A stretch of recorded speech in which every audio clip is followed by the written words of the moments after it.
I want to be a content creator. That's a fantastic goal. But let's consider two different approaches.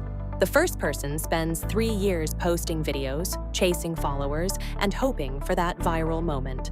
Meanwhile, the second person also creates content, but takes a different route.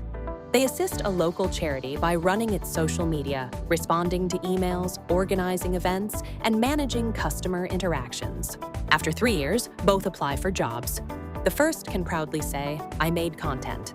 But the second has a much richer experience saying, "I grew a social media page, collaborated with a team, met deadlines, and tackled real challenges." Remember, employers don't just hire dreams, they prefer proven skills. The good news? Content creation equips you with valuable abilities: communication, marketing, video editing, and design. Don't give up on your dream.